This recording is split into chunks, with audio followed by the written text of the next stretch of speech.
Le chemin tourne. Découverte d'un petit pont. Un pont en bois en piètre état.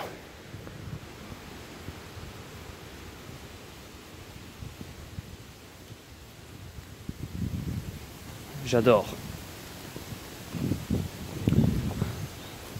Ça fait du bien de voir quelque chose de pas rénové, d'ancien. Je sais pas, j'aime bien. J'en ai marre de la modernité où tout est propre, tout est lustré, tout est brillant.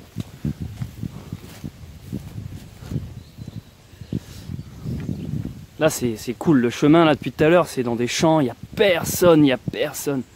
Honnêtement j'aurais pas dormi dans un Donativo. J'aurais pu largement trouver plein d'endroits ultra discrets, ultra propres. Après le temps, toujours pareil. Hein. Mais on aime bien ça, gros nuage là, enfin je sais pas, c'est joli, ça fait un joli ciel. On est moins fan de la pluie, mais bon, il faut tout, hein. Là, c'est super beau.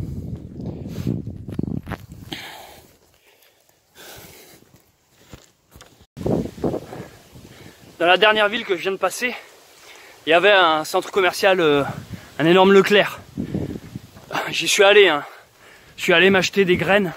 Il me manquait... je me nourris que de ça en fait. En ce moment là, ça fait 11 jours que je mange que tout ce qui est, vous savez, noix de pécan, noix de cajou, noisettes, baies de goji, merde, graines de concombre, non, qu'est-ce que je raconte, graines de courgettes. Bref, des genres de mélange de graines avec des dattes, des abricots, des raisins secs. Et en fait, j'ai vraiment un régime, un régime préhistorique, un régime néandertalien. C'est-à-dire vraiment baies, noix, fruits, cueilleur, plus que chasseur, parce que pour l'instant je chasse pas, j'en suis pas à ce stade. Quand il me faut de la protéine, c'est orties. Il y en a plein des orties, il y en a plein.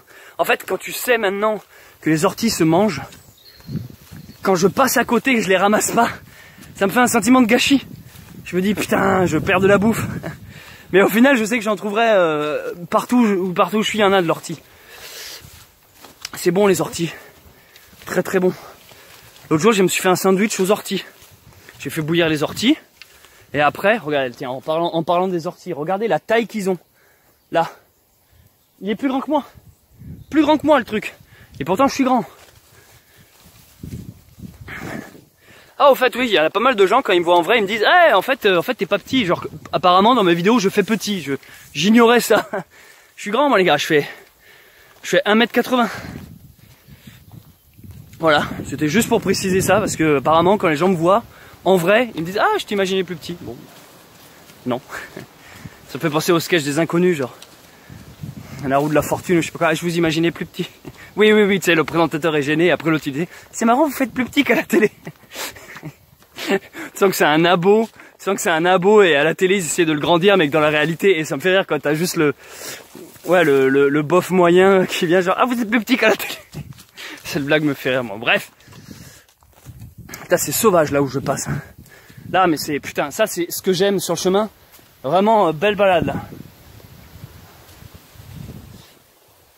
En parlant d'ortie, je viens de me faire enculer le mollet. Ouais. Tu sens qu'il y a un lutin là-dedans. Bonjour.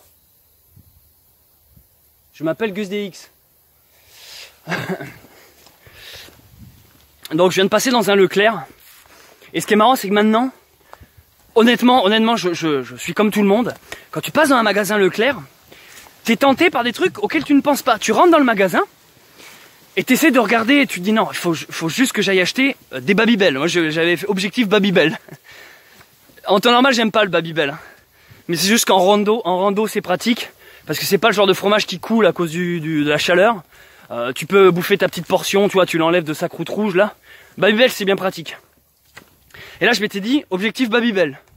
Ça c'est tout. Alors là vous allez dire, ah, c'est pas survivaliste, tu triches. Non mais les gars, je vais pas non plus enculer une chèvre pour récolter du lait. À un moment donné, je suis en train de marcher et j'ai besoin de lait. J'ai besoin de renforcer mes os. Je prends mon calcium. Voilà, en effet, je pourrais commencer à demander aux paysans du coin, vous avez du lait s'il vous plaît. Je vais pas faire mon propre fromage. Mon fromage, je suis en train de le faire actuellement sous mes aisselles. En 35 km par jour, crois-moi que ton fromage, tu le fais. Non, mais ce que je veux dire, c'est que... Babybel, donc. Ah putain, mais c'est trop beau, là. Eh, j'ai fait un film de science-fiction pour moins que ça. Hein. Regardez, on se croirait dans... Avec les fougères et tout, avec ce genre de... C'est quoi, ça? J'arrive pas à voir. C'est une sorte de hêtre. J'arrive pas à voir les feuilles, moi c'est avec les feuilles que j'arrive à... Il y a des gens avec l'écorce ils y arrivent, mais ça j'y arrive un peu moins moi. C'est trop beau. Du coup, ah et voilà, regardez-moi ça. C'est pas trop marrant, je parle de bouffe. Noisette. Bon celle-là elle est... Ah si. Ah non. Elle était pas bonne. On va essayer celle-là. Ah, elles sont trop vertes. Ouais, un petit goût d'amande. Pas mal.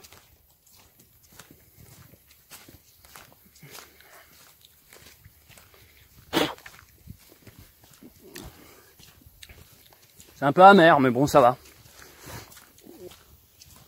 Comme je vous disais, donc ce que je fais pas moi-même là, c'est du pain. Le pain, j'achète. Flemme de faire de la farine, faire son pain. J'y ai pensé, hein. J'y ai pensé. Honnêtement, j'y ai pensé de m'acheter de la farine et faire mon pain un soir. Là, dans mon prochain bivouac, faire mon petit pain, vous montrer ma technique pour faire du pain sauvage, sans four, sans rien. Vous montrer comment on fait du pain. Mais je vais vous dire, le seul truc qui m'a retenu, c'était de porter 1,5 kg de farine. Parce que je vous jure que, avant, quand tu me disais 200 grammes, 250 grammes, ça m'évoquait rien. Ça m'évoquait rien. Vous, ça vous évoque rien quand je vous dis 300 grammes. Ah oui, on s'en fout. Quand tu portes un sac, ça t'évoque quelque chose. Je me suis mis à regarder, écoutez bien, je n'ai jamais fait ça avant. Je me suis mis à regarder sur les trucs de bouffe, le poids en grammes, et tous les trucs de randonnée aussi, la tente, les duvets, les fringues, je regarde le poids en grammes. Et pour les trucs de bouffe, je me suis mis en plus à regarder le kilocalories. Qu'est-ce que ça t'apporte concrètement? J'en suis là. Hein. Et il y a des trucs étonnants. Il y a des trucs, des repas, on s'y attend pas. Où en fait, genre tu le manges, ça t'amène ce qu'il faut en... comment vous dire, par exemple, des petits gâteaux, des boîtes des petits gâteaux, des barres compressées là. Genre ça en fait... genre c'est plein de céréales, c'est des fruits, c'est super bon. Et en fait tu manges ça limite, bon, je vais pas dire que ça ferait un vrai repas, mais presque si quoi. Du coup j'ai littéralement changé de repas, d'alimentation. Ça se voit, un truc de malade. Donc ça c'est un vrai régime qui existe. Pas besoin d'attendre de faire de la rando. J'ai déjà tombé sur une vidéo d'un gars, et aussi un livre qui existe, sur comment ça s'appelle le bouquin? Régime, ouais, c'était régime néandertalien, ou je sais plus, régime, c'était pas régime préhistorique, mais c'était un nom, un truc dans le genre. Régime alimentaire. Et c'est exactement ce que je suis en train de faire. Sauf qu'associé, ce régime-là, associé à, allez, on va dire une moyenne de 30 km par jour, mon gars, j'ai fondu. J'ai retrouvé des petits pecs. J'ai retrouvé des petits abdos, tu sais, des trucs, je savais même pas que j'avais ça, moi. J'ai dit, ah bon, t'es là, toi? Trop bien. Ça fait plaisir. Mais bon, c'est de l'effort, par contre, hein. Et en fait, je suis en train de me dire que quand je vais rentrer, quand je vais reprendre ma vie monotone et triste, j'ai tellement pas envie de rentrer, les amis. Il y a un truc un peu, en fait, il me tarde pas que ça soit fini, ce voyage. Là, chaque jour, c'est l'inconnu. Tous les jours, quand je marche, ça me fait, ah, qu'est-ce que je vais découvrir aujourd'hui? Est-ce que vous savez quand vous lisez un livre et que vous êtes à fond dedans, ou que vous jouez à un jeu vidéo et que vous êtes à fond dedans, ou que vous regardez un film et que vous êtes à fond dedans, il y a toujours ce truc, t'as pas envie que ça se termine, t'es là genre, oh, c'est trop bien, limite tu te frottes les mains en refermant ton livre, tu te dis, ah, il me tarde ce soir pour le réouvrir et peut-être découvrir la nouvelle aventure, quoi, découvrir l'histoire, la suite. Ça me fait ça avec ce chemin. Le matin, je me lève. Et pourtant, je suis pas un sportif de base. Hein. Voire, je déteste le sport. J'aime pas le sport, ça m'emmerde. Et ça me fait ça en ce moment avec le chemin de Saint-Jacques. En fait, je me lève le matin et je me dis, alors, quelle va être l'aventure aujourd'hui? C'est ultra grisant, c'est ultra excitant. T'as envie de te dire, allez, go, j'y vais. Quel objet que je vais trouver, quelle rencontre je vais faire. C'est franchement, à part les petits désagréments du style là, il y a du vent, je suis en train de me prendre des gouttes d'eau. Je sens que je vais me prendre un orage dans quelques instants. À part les trucs un peu chiants comme ça.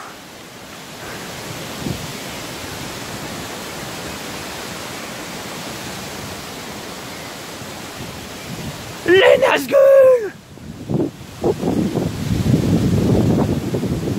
Ah ouais, là ça ventile. À part les petits désagréments comme ça, au-delà de ça, l'aventure elle est excellente quoi. À la base, je voulais allumer cette caméra là pour vous parler des objets, des différents objets que j'ai trouvés. Bon, du coup, je vois que ça fait déjà 9 minutes, un peu plus 10 là, que je parle, donc d'alimentation. Je suis parti dans tous les sens là. Je voulais vous parler des Babybel à la base. Non, je disais que dans le magasin Leclerc, c'est ouf de résister à la tentation en fait. Je m'étais dit, allez Céleste, tu rentres, tu vas juste chercher tes Babybel et tu ressors. Et t'es là genre au début parce que t'as besoin de rien d'autre. Tu le sais que t'as besoin de rien d'autre vu que t'as tout là dans ton sac.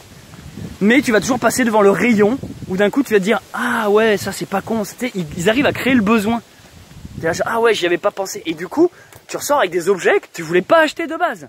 Et j'avoue, c'est dur de rentrer, de se dire Babybel, rien d'autre. Genre, je rentre, je prends et je m'en vais. Et non, j'ai pas pu m'empêcher. J'ai pas pu m'empêcher d'être consommateur, putain. J'ai acheté des fruits secs, justement, c'est ce que je vous dis, alors que j'en avais pas besoin. J'avais encore des fruits pas secs, j'avais des fruits normaux. Donc j'ai acheté des fruits secs.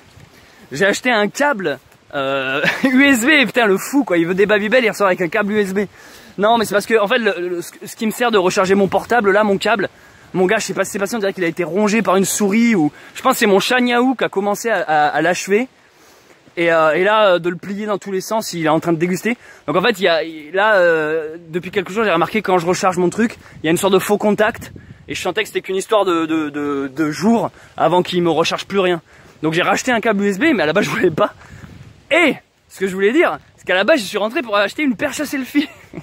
Parce que j'ai retenu, là, il y a un commentaire qui m'a dit, Céleste, achète une perche à selfie. Tu sais, pour que ça soit comme ça. C'est vrai que vous verrez, vous aurez il y aurait de plus belles vues avec une perche à selfie. C'est vrai, je reconnais. Je suis rentré dans le magasin, bonjour, vendez des perches à selfie. Le mec en kilt, attends, le mec en kilt, qui sent la menthe. Non, parce que là, cette fois, je sens bon. J'ai foutu de l'huile essentielle de menthe dans mon sac, mec. Parce qu'en fait, je vous explique, le sac, t'as de la transpiration entre le dos et le sac. Entre le dos et le sac, franchement, je pense que il y a la vie qui s'y est développée là. En mode hashtag mycose. Non, mais ce que je veux dire, c'est qu'en fait, quand tu transpires du dos, t'as le sac qui retient. Et pourtant, j'ai un bon sac, hein, qui est censé être ventilé, tout ce que tu veux, mon cul. Ouais, bon, ça ventile 10 minutes, quoi. Non, mais je veux dire, là, mon sac, moi, quand je quitte mon sac, en fait, j'ai le dos trempé. Et mon sac aussi. Parce qu'à la rigueur, le t-shirt que tu gardes sur toi, il sèche très vite derrière. Mais le sac, lui, Et donc, tout à l'heure, enfin, là, j'ai remarqué, quand je quittais mon sac, il y avait une vieille odeur. C'est même pas de transpiration, mais tu sens que c'est une odeur un peu... Tu sais, ça sent le torchon mal séché, quoi. T'es là, genre, ouais, bon, attends, aujourd'hui, j'ai été à une laverie, mes habits sont propres, j'ai pris une douche, je suis propre. J'ai pas avec mon sac pue la merde. Du coup, j'ai fait le fou, j'ai acheté de l'huile essentielle de menthe poivrée. J'ai juste tartiné mon sac. Et là, c'est en train de me glacer le dos. En fait, je sais que c'est pas bon. Hein. En vrai, faut pas mettre l'huile essentielle directement sur la peau. Elle est pas directement sur ma peau. J'ai bombardé mon sac. Et c'est juste que là, l'huile essentielle qui frictionne avec le t-shirt lui-même un peu humide de la transpi, c'est en train de me brûler. En fait, j'ai le dos glacé là. Et là, je sens. Hein. Là, quand je bouge, ça sent bon la menthe. Ça sent la menthe poivrée. Mais je pense que ce soir, je vais avoir le dos brûlé. Mais du coup, ce que je veux dire, c'est que je sens super bon. Et du coup, quand je suis rentré dans Leclerc en kilt, ils n'ont pas l'habitude, hein, je dis ça parce qu'ils n'ont pas l'habitude les gens de voir un kilt. Ils sont là genre, oula c'est quoi cette... Oula 2020 c'est la fin du monde, ils se disent, tu vois. Le mec il a pas de masque anti-Covid, il a pas de gants, il s'en bat les couilles du gel hydroalcoolique. Mais par contre il a un kilt. En plus je représente le pèlerin, donc je suis le gars qui marche de ville en ville, donc qui ramène les virus, tu vois, pour eux je suis le danger, hein. Je suis un danger pour eux, je ramène le virus avec moi et je le transporte de village en village. Du coup ils me regardent comme un fou. Ils sont là genre, oh là là, pauvre France. Regardez, il sait plus, il a mis une jupe. Il a mis une jupe et il a une barbe. Il sait plus sur quel pied danser. Où va le monde? Alors qu'il n'y a pas moins, LGBT qu'un mec qui met un kilt, quoi. Mais je veux dire, ils savent plus, ils sont là, ils savent pas comment regarder. En plus, ça sent la menthe, ça leur pique les yeux. Ils sont là, qu'est-ce qui se passe? Et après, oui, c'est pourquoi? Vous avez une perche à selfie. Les mecs, ils m'ont regardé, il fait une perche à selfie. T'es là, mais c'est fini ça. Et pourtant c'était un grand Leclerc, hein, genre le genre de connerie où tu trouves perche à selfie. Ils en ont plus. Ils m'ont dit non, il y a pas, on n'a plus. C'est dépassé de mode, ça n'existe plus les perches à selfie, les gars. La nana m'a même dit, la vendeuse, elle m'a dit, mais les perches à selfie, maintenant les filles, tu sais, en fait ça part, elle est partie elle-même du principe que c'était un truc de filles. Mais maintenant les filles elles prennent les selfies plus proches, elle m'a dit. J'ai aimé son explication. Ah, les perches à selfie, non, maintenant les gens ils prennent les selfies comme ça. Il n'y a plus besoin d'être loin. Et c'est vrai en fait. Elle a totalement raison cette caissière. Tu vois, analyse sociologique. Ah, regardez là, je sors de la forêt. Excellent. Petit éclairage. Retour dans les vignes de Gascogne. Oups, j'ai dit ma géolocalisation. Non, je rigole. Je m'en fous en fait. Il y en a qui veulent savoir où je suis, je dis pas précisément, mais bon. Là en tout cas je suis dans une belle région. Ce que je voulais dire. Ah c'est trop beau là. Désolé s'il y a du vent. Hein. Et dites-vous que si j'avais un selfie, vous entendriez moins. Une perche. Ça serait comme ça, vous entendriez moins. Oui remarque, vous auriez de plus belles vues, mais un son plus pourri en selfie. Enfin en perche à selfie. Et en fait, dans la nana, c'est intéressant ce qu'elle disait. Parce qu'au début, les gens n'osaient pas prendre des selfies. Rappelez-vous, il y a quelques années. Prendre un selfie, c'était mal vu. Ça faisait Gogol qui a pas d'amis, ça faisait Mégalo qui veut absolument être sur la photo. Rappelez-vous, hein. Rappelez-vous, on s'habitue vite à tout ça. Mais rappelez-vous, il y a quelques années, le selfie, c'était mal vu. Et encore des fois, quand tu vois des nanas toutes seules qui font comme ça, là, t'as encore des restes. T'as encore envie de mettre des pieds coudes dans la mâchoire, tu vois ce que je veux dire? J'étais pas encore habitué à 100%. Et du coup, au début il y avait le selfie.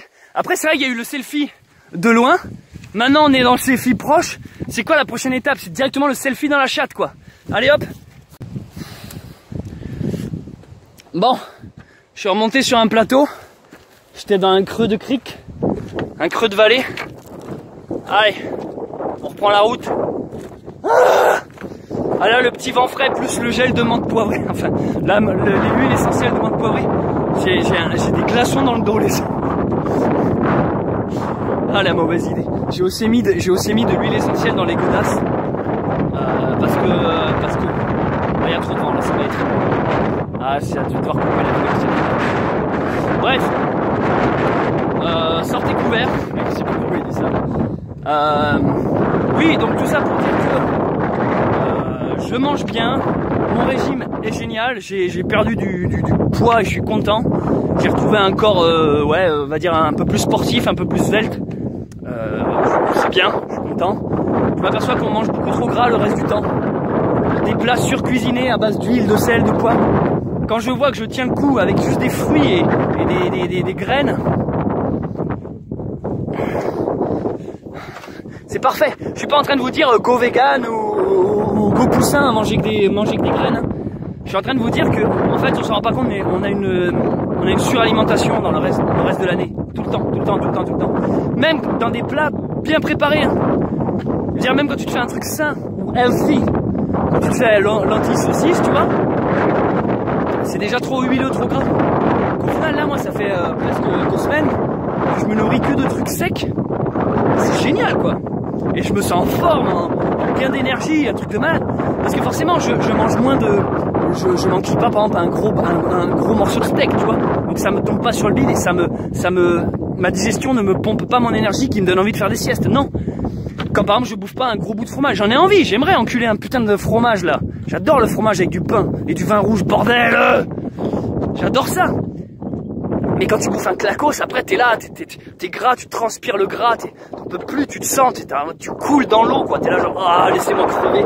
Que là je sens que moi, mon petit régime alimentaire, il me stimule et tout ça pour dire que je pense que quand je vais revenir, je vais essayer de continuer ça en fait, continuer à manger assez peu, manger que quand j'ai faim, manger que des graines.